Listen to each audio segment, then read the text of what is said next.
ang balitang PSTD natin di ba? Which is why salamat uli sa mga tao katulad nyo umaattend dito at saka nanonood sa FB, no? Yung lagi sumusuporta sa atin, no? Nag-plug ng mga programa kanina si Sir Ed at binanggit nga yung facilitation skills. At as a preview kung ano ang posibleng ma-cover dyan, nandito tayo ngayon sa ating episode 11. No? Isang oras at 40 minutes na nga lang na preview, no?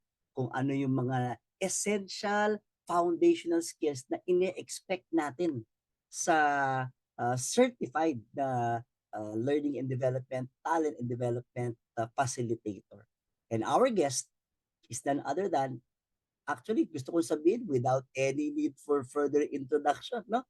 Nakikita niyo yung yung fez niya dun sa video kanina sa mga posters natin, the founder and lead consultant of Prevo Design and Innovation, a mainstay supporter, active fan of PSTD, Marby Tabungar. Please say hi, Marby. Alright, thank you Louie for the introduction. Magandang gabi po sa lahat po ng ating mga katropa here here in Zoom and also on Facebook. Good evening. Hello. All right. So, very excited ako sa topic na to because I recall my experience, no? And not sure kung sa atin ding mga katropa this evening kung ang entry nyo rin sa training ay facilitation. Kaya raise your hand kung ang first entry nyo sa training is na-tap kayo to facilitate, oy mag-train ka nga. Ayan. So, karamihan. So, my first entry in the training practice was facilitation. So, I recall when I was invited to run a training, actually, nag-demo pa ako noon, no, when I applied for a training position. I didn't know what to do. Huh? Paano nga ba mag-facilitate? Hindi pa tatayo ka lang and then magpa-prepare ka ng PowerPoint slides mo and yun na. Or magpapatawa ka dyan. Paano yan? Hindi ako funny. Right? So, it was a tricky situation for me until I learned, ay, meron palang mga techniques, meron palang mga methods na pwedeng gamitin for you to facilitate the learning, the learning program, for you to really engage your learners. No, marami ka palang pwedeng gawin. All right. So, I think napaka-important nito and all of our katropas here would agree, napaka-importante may sinusundang methods. Kasi kung walang methods, baka ang mangyayari ay chamba. Yung pag-facilitate ng training, minsan okay, minsan hindi. Diba? Naririnig ko yan sometimes sa clients would say, ay, bakit ang ganyan pala yung pag-facilitate, mas engaging. Yung iba kasi naming ini-invite, nagsasalita lang in front of, in front of the people, diba? So, malaga as trainers that we are equipped with different, we're equipped with facilitation skills. Yan. Mag-share lang ako, Louie, ng few slides. I prepared a few slides. I hope I'm coming across really clear. Loud Sana and hindi clear. ako nagka-cut Loud and clear. naman. Okay naman po. Okay. All right. So I'll share a few slides, pero I want to also have this opportunity kasi grabe yung wealth of experience natin dito sa facilitation. So I want everyone to also have the chance. Ayan, maraming salamat po sa nag-confirm. I want to give that space and chance na ma-share din yung mga iba't ibang mga practices. So let me share my screen. So ano nga ba yung mga method? In fact, dito ko natutunan sa PSTD itong mga methods na to. So thank you PSTD. Hindi na ako chamba-chamba sa pagpa-facilitate ng training. I hope you can see my screen. You can see it? Ayan. Okay, medyo nag-unstable daw yung aking internet. So I hope I'm still coming across, okay pa naman po? Dinig pa. Okay.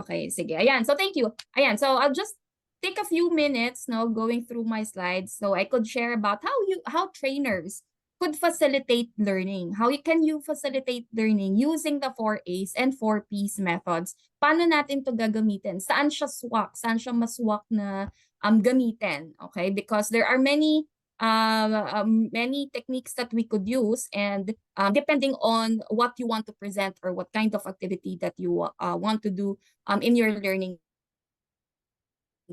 program. But ultimately, when you want to use for, or if you're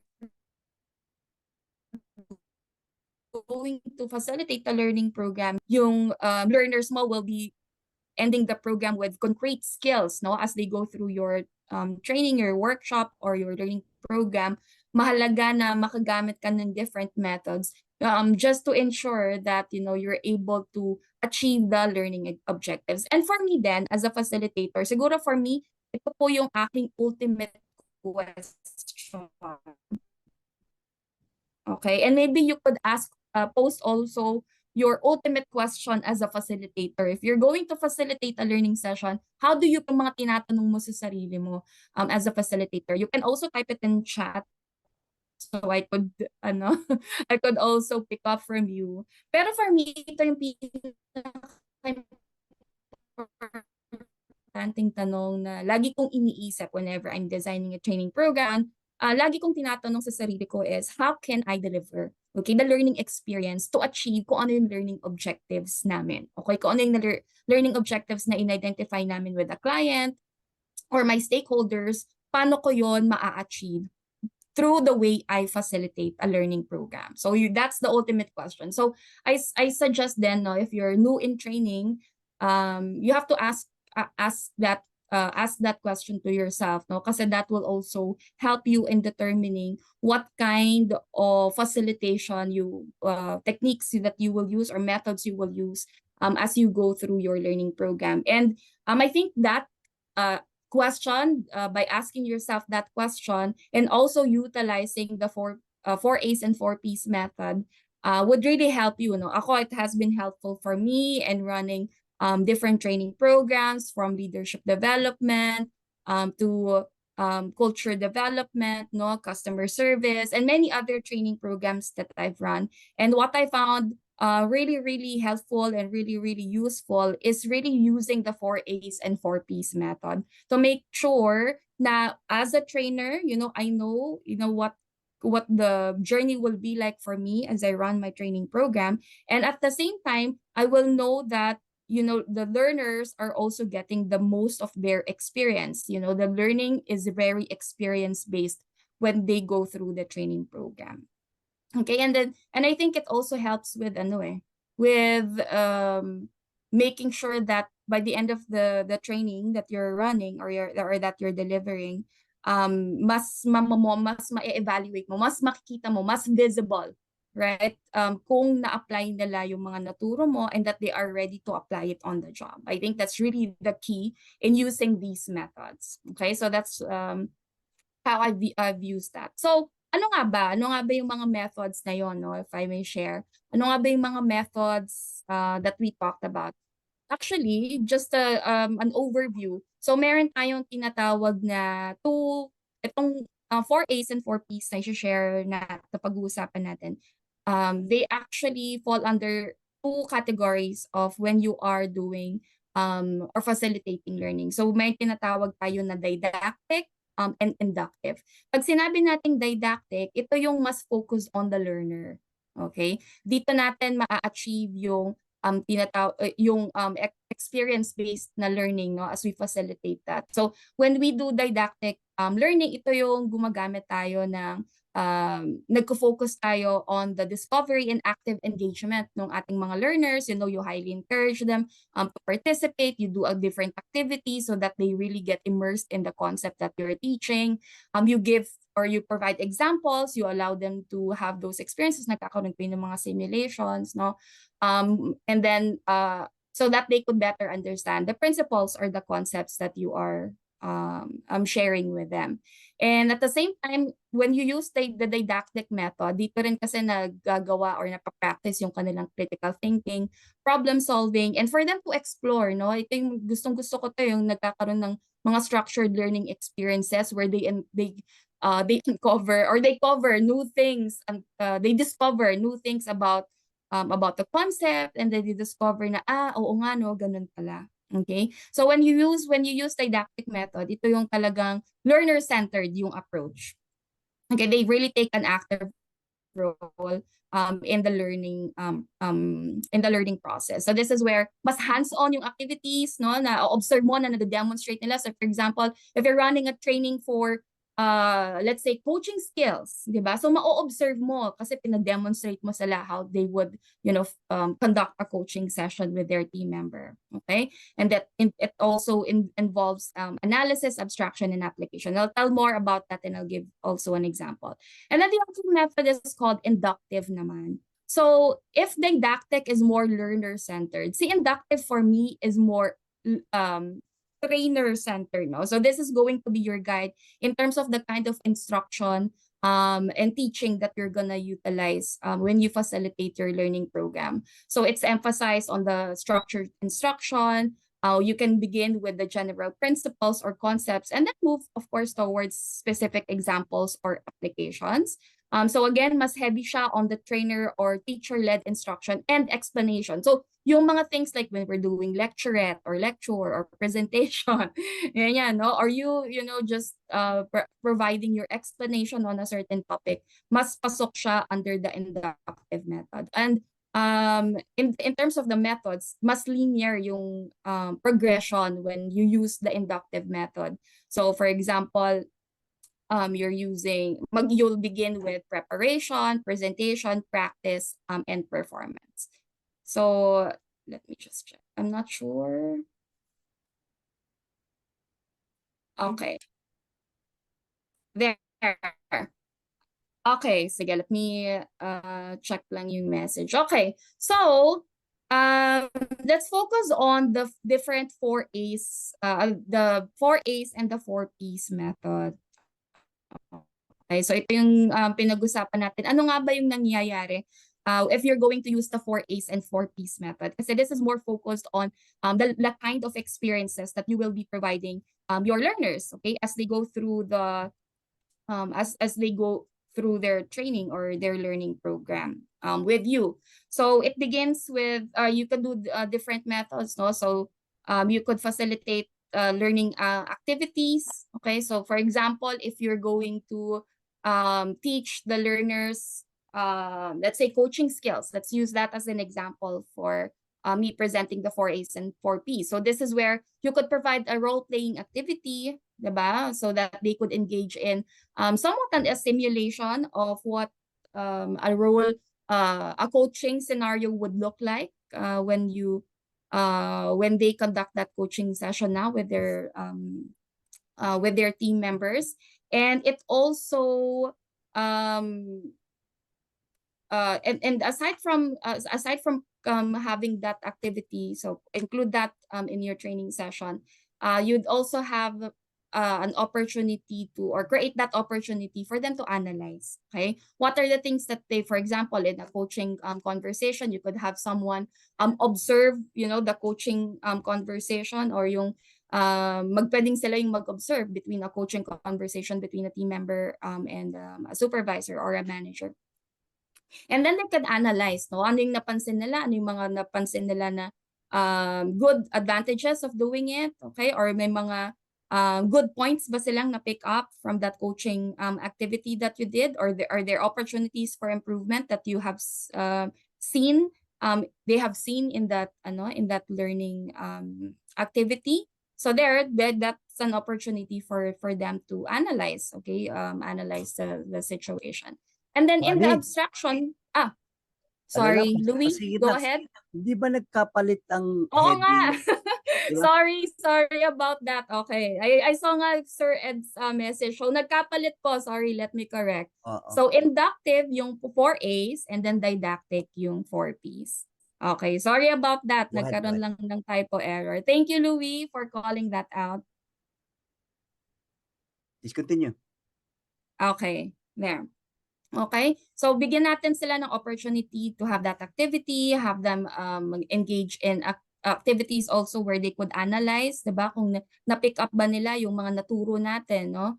So yun nga, kung for example, it's a coaching training program, bigyan mo sila ng chance to analyze the experience. Okay, ano yung natutunan nila? Ano yung application nito on the job? right? And then at the same time, in the 4As, if you're going to use the 4As method, nandun din yung element ng abstraction. So this is where the learners could better understand the overarching principles of what you are talking about, or mga related concepts that you're talking about that they are picking up from the learning program. So for example, if it's a coaching training, it's a coaching skills training, and then you could have activities where they could identify also based on the experience or based on what we have seen, no? Kung meron, let's say, for example, nag-role play or nag-demonstrate ng coaching skills or ng coaching activity, are there other relevant skills that they have seen in the activity na kakailanganin mo to become an effective coach? Example, okay? So this is where they could probably identify ano pa ba yung ibang kailangan when you are doing coaching, maybe goal setting. Okay, so ma-realize na lang, oh, it's important pala that, leaders are able to set goals. Okay, o kaya another concept that they could pick up from the activity is ma-pick up nila na active listening is also a critical. So here they could formulate that abstract, they could formulate that whole concept so that but stronger yung learning nila of the topic. Okay, so again, for this example, it's coaching skills. And then also in 4As, dito rin pwede ka rin maglagay ng application. Okay, so this is where you have provided all of the concepts already, okay, instructions, and now it's important for you to give them a chance to apply that. And you could do different activities if you're going to give them that chance to apply what they have learned. So again, a good example is if you're going to teach them how to coach, then of course kailangan ma-apply nila. So natutunan, binigyan mo sila ng activity for role playing, bigyan mo sila ng feedback, then perhaps you could do another round of a role playing activity so that they could apply the feedback that you have provided to them. Okay, so that's just an overview. Again, our katropas here could give their examples. So make sure that when you are using 4As, have that chance, okay? Give that chance for your learners. I guess the key word here is give them that chance to experience, okay? It should be experience-based, no? Instead of you just providing information to them, have them engaged in activities, where they could or learning experiences where they could analyze situations, pick up the good things, and so they could draw insights from what they are learning from the activities or the things that you are sharing with them through different activities. Have them grasp the whole concept, and then also give them that chance to apply whatever they're learning. Okay, and for the 4Ps naman, it has different elements then. No? So for me, it's very helpful to follow the 4Ps method. Just so I could, I could lay out kung paano ko i-run yung, for example, per module or for the things that I'm going to do in a training program. And again, it's very good for it's good for trainers to follow a certain method. So for example, for me, it's important for me to prepare all the materials that I would need for a training program, no? So andyan kasama na yung ano bang gagamitin ko, magagawa ba ako ng case study, gagawa ako ng presentation, magbibigay ba ako ng handouts, gagawa ba ako ng videos about a certain topic. So for example, kung gagamitin ko ulit yung coaching skills, then I would prepare all of the materials, okay? I would prepare everything that I need. I would also set up my training space so that I would know that whatever activities I will include or activities that I will have them where I could have my learners apply what they're learning, the space that we have in the in the training room is also conducive for those activities. For example, when we're doing for example, design thinking activities, so we have certain setups in the room so that whatever activities we're gonna do, I know that the room is set up so that I could have those activities done in that kind of room setup. Okay, so yon. So think about the things that you're going to prepare, what other concepts you're going to present, with your learners. Okay. Mm. So you could provide. Okay, all right, there. And of course, you present, prepare your presentation. You there. So present, the information that you have to present to your learners, and give them the concepts that they need to pick up, from the learning program, and then give them a chance to practice as well, and give them the opportunity to form. So again, kung gagamitin natin yung coaching training in what as an example, then give them a chance to practice whatever skills you taught them, including how they would facilitate a conversation, um, how they would conduct that with the team member, how they would facilitate the conversation, etc., etc., and give them have that opportunity to also evaluate their performance. Okay, see how they are applying it on the activities that you have provided to them. So that's just an overview of the 4A's and 4P's methods that we use. I personally use when I'm facilitating a learning program. So I'll pause here so I could also give the opportunity to the other katropas to share their insights on how they use and how you use the 4A's and 4P's method as well. Louis Thank you and so much. all our katropas, thank you so much. Ating resource person, katropa na, host na, at guest speaker pa na minsan, no? And I sent a copy, a screenshot of the 4A's and 4P's chat room, no? For everybody's reference, no? At we'll go one round sa ating mga katropa, whether you have additional questions for Marby or additional insights. Ako, magsisimula na ako sa 4A's, no? Ako, mahilig ako sa, just like Marby, mahilig ako sa mga structural learning exercises, whether this is used in team building or leadership skills or even customer service, no? Number one is activity. Dapat may activity, no? Wag lang lecture. At pangalawa, wag lang puro activity, no? Because minsan 1A lang. Maraming facilitator ang guilty sa 1A lang. Yung training, pinupuno ng mga activity after activity, wala nang time or wala Parlor games. Di ba? To go through analysis, abstraction, application. Maikling kwento, meron akong kanila na team building in the past month. 3:30, tapos na yung mga structured learning exercises ko. Nang 3:00, tapos na. Tanong sa akin ng isang manager participant, tapos ka na? Ano bang gagawin natin hanggang 5? Di ba? Kasi last year daw yung kanilang team building, ang game hanggang 5:45, tapos biglang awarding of prizes lang and then wrap up, no? Sabi ko, magandang yung sports fest yun? ng 4A's. Okay. So that's from me. Sino katropa natin? Gusto mo pumasok? Ed, nag-unmute ka na. Oo, yung nasa 4A's ba tayo? 4A's, no? 4A's muna. Oo. Kasi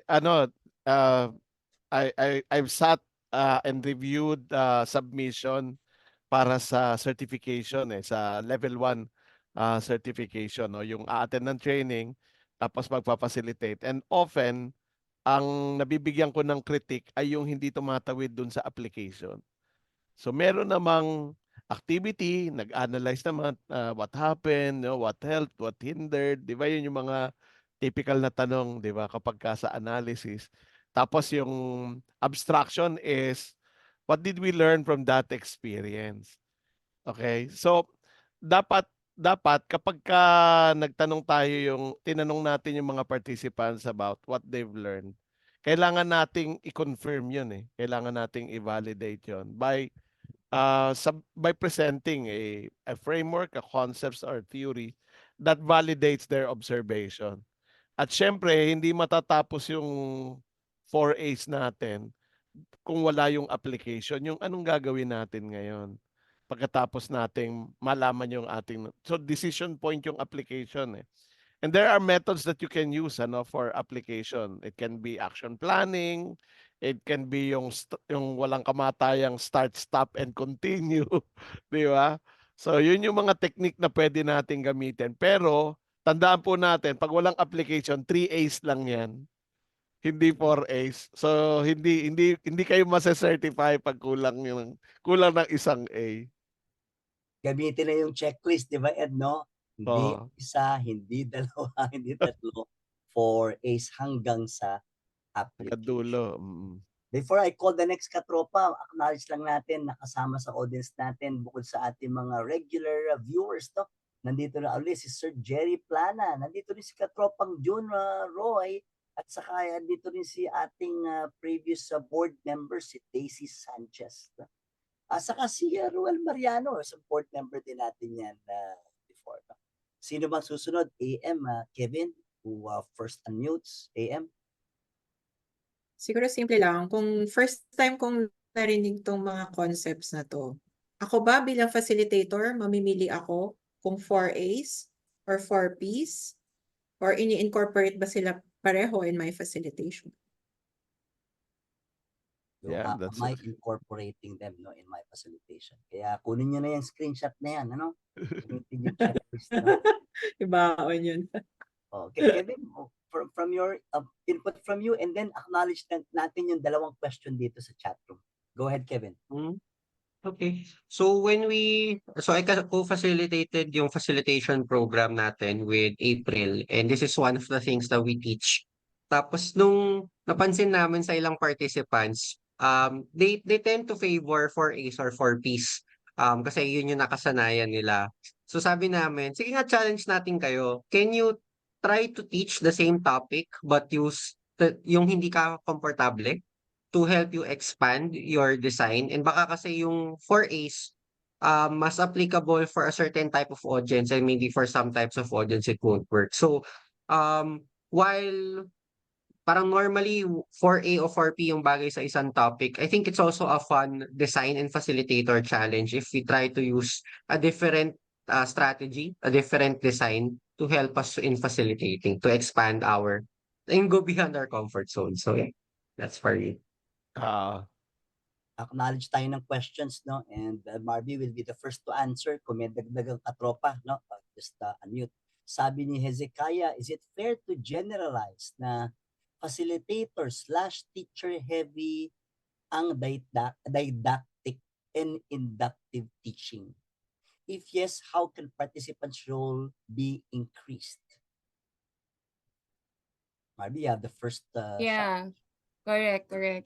So, when you're facilitating, yes, yun yung tendency nga pagka you choose one method, di ba?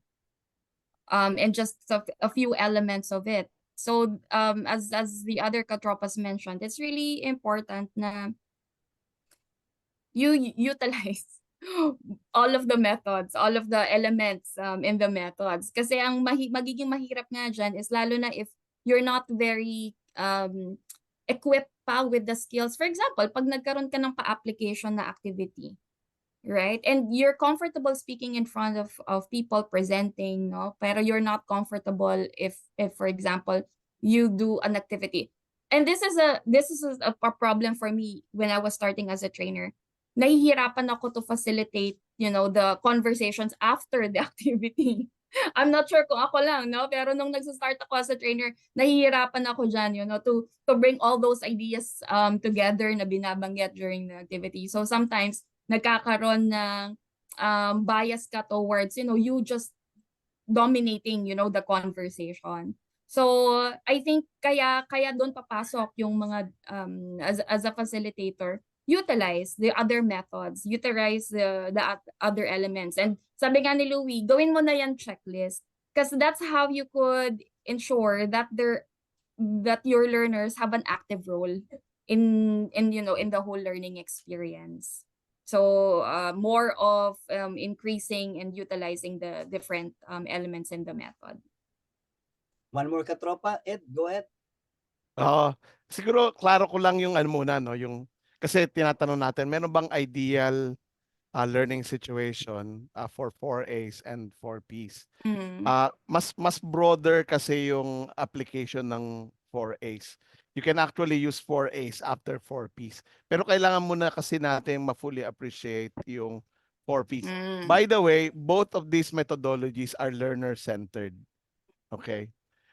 kailan mo gagamitin ang 4Ps? If you're trying to teach a skill, halimbawa, there are particular steps. Parang there is a specific established steps that you want the learner to follow. Di ba? Halimbawa, paano mag-inject ng syringe sa pasyente as a nurse, di ba, Marby? You know this. Hindi mo pwedeng sabing ito yung injection. Sige, subukan Syringe, mo. And then how did you feel about that experience? What helped, Yeah. what hindered? You can't do 4As there. So what do? You do 4Ps. Ano yung first P? Preparation. You prepare the learner for the learning experience. You talk about expectations. You talk about the learning objective of that particular activity, so that the learner is prepared to learn. And then ipipresent mo. Actually, very very intuitive ito kung titignan natin. Kung ikaw ay nagturo ng pagbibisikleta, you must have used 4Ps. Kung nagturo ka magbisikleta, ginamit mo to, anong ginawa mo? Sinabi mo, today I'm going to teach you how to ride a bicycle. Okay? Do you want to learn how to ride a bicycle? Most likely, ang sagot, yes. Yes. At kung merong nakakatakot yata yan, mahirap yata yan, you assuage those fears. No? So that's your first P, preparation. Yung susunod is presentation. You talk about the bike, you talk about the parts, you say yung preno sa kanan stops the back wheel, yung preno sa kaliwa stops the front wheel, and then you talk about the importance of each function. That's your presentation. And then you ask the learner to ride the bicycle, di ba? Baka bago mo siya pasakayin, baka dinemo mo pa. Tingnan mo kung paano ko siya no. So that's your Ginawa. presentation. And then practice is when you let the learner ride the bicycle. You create a safe learning environment. How do you do that? Hahawakan mo yung upuan ng bisikleta eh. Di ba? You try to so you reduce the risk for the learner. So create a safe learning environment. So practice siya doon. Kapag tapos kino-correct mo, 'di ba? Kapag ka off balance siya, kino-correct mo, 'di ba? Tapos pagka nararamdaman mo gumagaan na yung bisikleta, natuto na siya magbalanse, bibitawan mo. 'Di ba? Performance na yun. Performance yun. And that person will make a mistake, and then you can do the 4As. Ipaprocess mo ano nangyari. Ganyan. Moving forward, how are you going to do it? So your last P could be the gateway for the 4As to process the learning experience of the learner. So importante po na So yun yung gamit ng 4Ps. If you're trying to teach somebody a skill, now you want to deepen their understanding of it, use 4As. Process their learning experience. So that's how you combine the two. Pero yun nga, kapag nagpapa-certify tayo, we want the learners to demonstrate both. Both. So that para alam natin they can facilitate both. Tingin ko dito kasi there's two hats, no, that the The LND trainers professional should wears, wear. Yeah. or two switches, no? Ito, switch ko muna yung 4A mode ko, o ngayon 4Ps mode ko, depending on the subject matter and my objectives. Meron pang isang tanong, pwede bang sino ba? Marvy, if you have anything here, and then AM and Kevin can answer this one. Balik sa 4As, no? Pwede ba yung application, last A, gawin na after the LDI? I assume this is Learning Development Intervention, ano? Then evaluation na lang ng application plan. Let me read that again. Pwede ba yung application gawin na after the intervention? After the learning development intervention. So, does it Baka mean... pwede ipa-clarify doon sa sa ating clarify kay Oo. Sir Gerald. Gerald. Did we get your question correctly, Gerald? Nandito ba si Gerald? Nandito eh. Or baka yung question is after ng training, doon gagawin Ang yung application. Correct. application. What do you think, Marvy? Okay. So, actually, if you think about it, kasi pwede naman, no, after the workshop, for example, after the training session itself, yung pinaka-learning application happens on the job. Pwede naman po yun. Pwede naman siyang yung application activity. Yun nga lang, syempre, you have to, that should be a part of, for example, your preparation. Diba? So, how do you design that? Kasi kung application on the job, for example, balikan ko yung example ko kanina when we're doing coaching skills training. So sometimes you'd want to see the application of that on the job when they're coaching their actual team member. So pwedeng nandun. Pero the question is, how will you evaluate the performance? Diba? So dapat that should be thought of as well, no? Na, sige, so pag dinesign, ano ba, i-observe ka ba ng trainer when you do the actual application on the job? Or ipapa-record ba yung coaching conversation and then that's how you'll evaluate it? So if it's just, a yes or no answer, technically it can be done naman after the training. That should still be a part of the learning program. And the evaluation na lang yung application plan. So you will be evaluating the application plan. Evaluation na lang yung application plan. So yeah, I think it's possible naman. You can definitely do that as well. Yun nga lang, you have to make sure that you'd be able to objectively measure, diba, how they're actually applying it on the job. Versus, if you do it in the training program, you kind of simulate that exercise. Doon pa lang, makikita mo na, may evaluate mo na. Right. There. So that's my take on that, Louie. But I think dagdag si siya, no? Kev and Kevin. also si Junroy are raising their hands. So I think Kevin could go first. Yeah, so to give an example, if I run an Excel workshop, syempre yung end goal, magamit nila yung natutunan in their day-to-day tasks, the actual data talaga.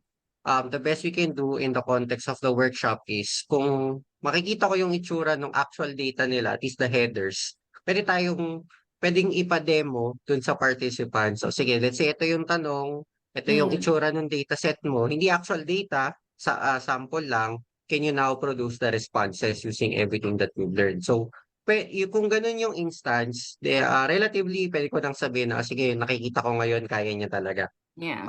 Pero kung halimbawa, hindi 1:1 yung dataset na meron ako dun sa participants, ano lang, parang try na best case na, okay, ito siguro yung design, can you demonstrate the skills that you showed? I think yung question, sir, is sa 4Ps, tama ba?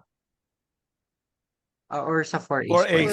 4As, yung 4As. application. So sorry. perfect yun sa'yo sa 4Ps. Sa 4As Ah. kasi yung application. O, si Jun, may dagdag sa 4As. Pasok, Jun. Idagdag ko lang, may dalawa kasing stages ng application. Yung unang stage, yun yung identification of the application. So, sa model ng 4A, or if you follow yung talagang kay Kolb na model, right? Talagang kailangan ma-identify mo yung back home application. Right? Pero yung actual na i-apply mo na siya, natural, tama yung tanong doon, pwedeng i-identify, pwedeng gawin yon sa actual post-training. Pero during the training, it is important na ma-identify natin saan ko gagamitin because there are certain knowledge or learning na medyo abstract pa ang dating. Kaya may abstraction abstract pa siya. Yeah, so kailangan ma-identify ito saan specific areas ko i-apply itong knowledge na ito. So kung halimbawa, pagbibigay ng feedback or pagbibigay ng active listening, saan ko siya i-apply? Kanino kayang situation? So allowing them to identify specific areas that would complete the process. So yun lang, dalawa yung stages. Importante yung ginawa mo, Jun. Yeah. Kasi before you can apply, you need to be able to spot scenarios, opportunities, incidents, no? Where you can apply it, where you can implement it, no? Yep. At yung identification na yun ang most likely dapat mangyari during the learning intervention. Pag binitawan mo yung learner na hindi niya na-identify yun, buti kung may Follow coaching. through. Yeah, may after. post-workshop meeting with the manager, tas yun ang pa-assignment. Correct. So, kung meron Right. yun, it takes care of it. Right. So may dagdag ko lang, practical tip. Ang question actually, it's kailan mo gagawin yung pag-identify? After every module or yung activity or sa dulo? Sa akin, ang technique is Iba yung sa dulo, yun yung after all of the learnings, okay, well, let's summarize where are the areas of application. Pero pag tinundan mo, nagpagawa ka ng structured learning experience, importante na may isang tanong, can you identify specific areas where you can apply? Kahit isa lang. That can even be 1 minute, 2 minutes, at least na-identify nila. Yun lang, salamat. Thank you. At acknowledge ko lang, may mga nakita ko dito sa ating participants today. Nandito yung isang client natin, si Angeli Tobias ng Emerson Manila Shared Service. Si Bong Sache, team building facilitator yan. Bong, I hope very useful sa iyo itong 4A's at 4P's. Oh, gusto nyo last take, since we only have 6 minutes, nag-focus tayo sa 4A's kasi mukhang yun ang talagang medyo struggle, no? Paano yung pag pumipili ka ng activity, what to do after. Last take sa 4P's naman. Any other tip na gusto idagdag ng ating mga katropa sa 4P's? Marbs, ikaw ulit. Sige, Marby, ikaw. I think for me lang, when using 4Ps, kailangan lang talaga is malaki pa rin yung talagang role dito ng design. I would go back to the design because even if you're because the things, activities that you're gonna facilitate later on in your learning session. So I think maganda rin siguro na as trainers, doon pa lang sa talagang sa design, no, you'd know na what are the things that you're gonna do to facilitate or to to take off yung 4Ps, diba? How are you going to present, paano yung performance, etc., etc. Para yun yung magagawa mo in your training program versus it being an afterthought, diba? Ay, paano ko i-measure yung performance nila, diba? During the session itself. So talagang kailangan naka-embed na siya in your training design pa lang, para make sure that you're able to do all of those activities or processing that you are supposed to do in your training program. Kasi yung pinakatawid nun, yung activity pa lang, yun na yung tawid from design, di ba? Correct. Decide on that sa design. Isipin mo na kagad doon pa lang eh. Yeah. Ed, go ahead please. I think the reason why we're attracted to 4A's kasi mga behavioral trainers tayo. But when I run training for technical trainers, ang paborito nila 4P's, hindi 4A's. Yeah. Kasi kasi they're teaching processes how to do things correctly. So the go-to method is 4P's.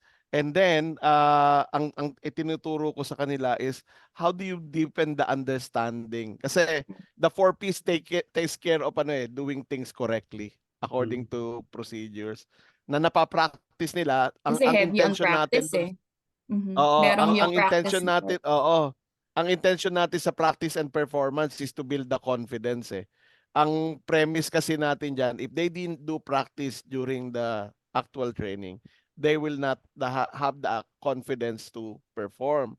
Kaya kapag ka ang training mo nag-lecture ka lang, yung you probably dealt with the first P and the second P. Yung kailangan for performance, yung practice and performance hindi mo nagawa. So importante rin when we are training people, aside from helping them appreciate the value of what they're learning, kung merong aspect nung training na they have to do things correctly, use the 4Ps. Yun yung gamit niya. Sa mga in-house trainers natin, mga subject matter experts at saka technical trainers, ituro natin yung 4Ps sa kanila. Thank you, Ed. Who's next? Nag-raise ng hand si Sir Jerry Plana. Pakinggan natin si Jerry. Please unmute. Hi everyone. Just a very quick question. Yung yung case study, under 4Ps ba yan? And is it only used by you to teach problem solving? Or can it be used for some other learning objective? That's my question. AM or Kevin, you want to start giving your thoughts? Who's ready? Marby, ikaw ba? Are you ready? Yeah, sure. Ano yan eh, it's a trick question. Oo nga po. Yeah. I would say it depends on the case study. Tama ba yung sagot? It depends on the case study. Because, for example, case study could be used for, if that's your activity, pwede rin siyang pumasok sa analysis in under 4As. Right? It could be an activity where you could have the learners analyze a given situation. Okay?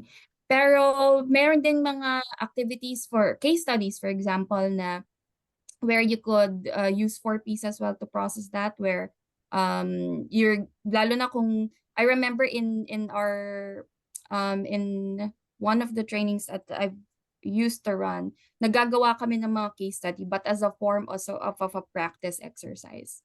So pwede rin po siyang pumasok sa practice under 4Ps, and then you evaluate the performance. So I guess depending on how the case study was formulated, and also how, or the objective at the end of the case study, kung ano yung gusto nating madraw from that case study activity, case study exercise. It could be analysis, it could be performance. So you go back to the design of your case study and how you intend to use that as a form of a learning activity. Kasi if Kevin, you may use sagot. Yeah, go ahead. if you use the 4As for case study, you have to somehow role play the case study, siguro, so that it becomes an activity. No? But if you use it under the 4Ps, this is the this is the method of many business schools, di ba? Case study, Yes. di ba? Process, Harvard, and so on and so forth. So it's not just teaching problem solving. It can even be a mindset changing thing. Yes, Diba? I agree din So po. the same way that Marby was saying, challenging yung pagkatapos sa 4As at the end, when you have so many ideas floating around, and how do you facilitate and summarize.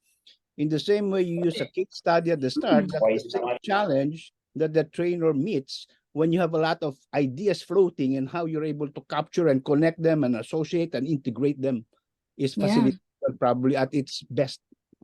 Kaya very rich ang Yes. case study method eh. Correct. Maraming Correct. possibilities. Anyway, Kevin, I just anything to wanted add? to raise that. Sige. Thank you. Yeah. Kev, anything to add very quickly? From the academe perspective, so philosophy major ako. Ang application namin ng case study ay, okay, ito yung facts ng isang kaso. Anong ethical theory yung dapat na ginamit para dito? So in the context of that, you're trying to connect people like Kant or Aristotle, at paano magagamit yung teorya nila ng ethics dun sa particular case. So it's not only for problem solving, but it can also be, kunyari, law school, hindi lang siya in the context lagi of business, but even ethics, maybe sustainability, maybe even law. And then, so pwede siya under 4As. Thank you. Actually, kung babalikan Pwede. kung babalikan yung sinabi ni Kevin, kung nanggaling ka na doon sa iba't ibang authors, sa iba-ibang theories, no? So natutunan mo na so meron ka ng ano noon meron ka ng preparation at presentation noon. Lalabas yung case study mo is practice. Yeah. Yes. Ngayon kung gagamitin mo yung 4As, yung case study sa 4As, it's an activity. Okay, and then you come up with, so you're given a problem, you come up with a solution, and then you process that experience. So it's an activity in 4As. It's practice in 4Ps. So Correct. pwedeng gamitin yung case study depending on the design of the program. Yeah. Again, case study, depending on the content, depending on the guide questions as well. Kasi depende sa Yes. tanong mo, what are you Yes. measuring? Remembering lang ba? Or understanding? Or applying? Or evaluating? No? So tahi-tahi talaga yung ating mga episodes. No? It goes back to needs analysis, and then design and development. At naririto na naman po tayo, 7:02 na. Isang oras, mabilis na namang lumipas, no? Grabe, 4Ps at 4As. Sabi nga ni Ed kanina, essential foundational skills, hinahanap po natin yan sa mga nagpapa-certify, no? Dun sa ating program on learning and development professional. May nakita ko nagtanong dito sa chat room kanina, hindi ko alam kung nasagot. May gustong mag-member no? So perhaps one of our katropas no, may want to reach out to this person na nagtatanong kung paano mag-member. And thank you for the interest. No? When you attend PSTD programs, you will definitely learn more about 4As and 4Ps. At I think si AM ang magra-run. Tama? Meron ka bang upcoming? AM. Diba? Yes. Upcoming? So 2 weeks from now, it's the training design. And the week after that, it's training evaluation naman. Ayan. Yung. Yan ang mga sessions natin this month. May mga goodbye messages pa ba kayo o pahabol? Especially kung hindi naman, medyo malaking grupo tayo. President Yeah. Ed, kung meron kang pahabol, Okay na, yung wag natin kalimutan yung TD Summit.